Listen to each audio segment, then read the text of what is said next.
नमस्कार, मी राज आणि शेतीराज यूट्यूब चॅनलमध्ये आपलं स्वागत आहे. मित्रांनो, कालच दसरा झालेला आहे, पण शेतकऱ्याची खरी परिस्थिती काय? मदत मिळेल तेव्हा मिळेल, आपल्या खात्यावर जमा होईल तेव्हा जमा होईल, पण आता सध्यासुद्धा शेतकऱ्यांना लढावं लागतंय. आता सध्यासुद्धा ज्या शेतकऱ्यांच्या शेतात पाणी तुंबलेलं आहे, जे पीक वाचवता येतंय ते पीक वाचवावं लागतंय, बाकीचं पीक फेकून द्यावं लागतंय. काही शेतकऱ्यांना तर पेरूच शकत नाही, जमिनीच राहिली नाही, पूर्णच वाहून गेलेलं आहे. आणि तुम्हाला माहित आहे, जर जमिनीचा भाग वाहून गेला तर ती जमीन पुन्हा तयार करण्यासाठी लाखो रुपये लागू शकतात. तर या टुप्पळीच्या आणि चुटपळणीच्या अशा छोट्या मोठ्या ह्या अशा मदतीनं त्यांना काही होणार नाही.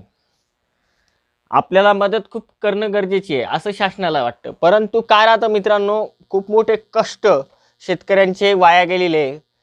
सत्य परिस्थिती म्हणजे काय राहते, जर ग्राउंडवर पाहिले तर खूप मोठी खतरनाक परिस्थिती झालेली आहे. आपण नुसता 4 शेतकऱ्याचे शेत पाहून पंचनामा करण्याची गरज नाही आहे. कारण पाणी हा संपूर्ण मराठवाड्यामध्ये धू निघालेला आहे. ज्या गावांच्या नद्यांना कधीच पूर आलेले नव्हते त्या नदींना सुद्धा महापूर आलेले. ज्या तळ्यांना कधीच पाणी तुंबत नव्हतं त्या नळ्यातून पाणी तुंबून बाहेर निघालेले. अनेक लहान मुलं असतील, बरेच वृद्धवयी असतील, हे सुद्धा पाण्यात वाहून गेलेले आहेत. जनावरांचं अक्षरशः अनेक जनावरं पाण्यात गेलेले आणि चाऱ्याचं तर इतकं खतरनाक असं नुकसान झालेलं आहे, तुम्ही पाहू शकत नाही. कारण आता जे येणारं पीक आहे ते काही शेतकऱ्याचं येतील की नाही हे पण महत्त्वाचं आहे. कारण जो जमिनीचा जो भुसभुशीत जो भाग असतो मातीचा, त्याच्यामध्ये पोषक असणाऱ्या पिकांना तेच माती वाहून गेलेली आहे. उर्वरित काय राहिलेलं आहे, अद्रकीसारख्या जे पिकं आहे जे पैशाचे, ते अक्षरशः पाण्यात तुंबलेले. आता ते कसे काय भरून काढणार आणि शासनाची ही मदत कधी पोचणार हे महत्त्वाचं आहे.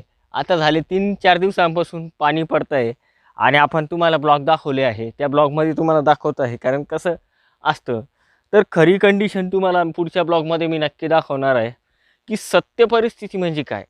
की जो झेंडू होता, दसऱ्याला जो झेंडू येत होता तो अक्षरशः लोथळून गेलेला आहे. म्हणजे 3 ते 4 महिन्याचं कष्ट हे सरकारनं का करायला नाही पाहिजे. सरकार तर म्हणतं आम्ही तुमच्यासाठी आहे, सर्वसामान्याचं सरकार आहे, परंतु अशा गोष्टी घडत असल्यामुळे शेतकऱ्यानं कोणाकडे पाहायचं हे खूप महत्त्वाचं आहे. कारण आजपर्यंत मदत देऊ, परंतु आजही काही जणांना शेवटपर्यंत मदतच मिळत नाही. तर चला, हा ब्लॉग आवडला असेल तर लाईक करा,